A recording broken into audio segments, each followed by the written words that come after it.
This is going to be a video tutorial on how to enable or disable cookie consent notices on the Brave web browser using an iOS device. I will be using an iPhone for this. Let me jump over to my iPhone here. I have my phone opened up now and I am on the Brave web browser. To enable or disable cookie consent notices, you want to go down to the lower right hand corner, down to the three-dot menu. You want to tap on that.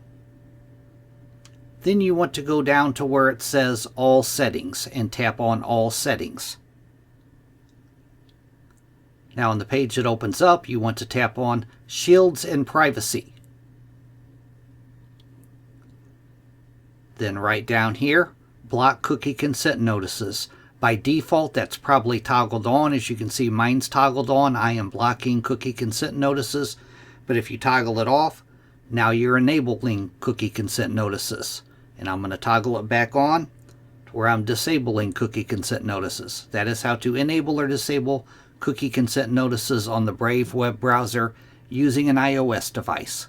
Thanks for watching.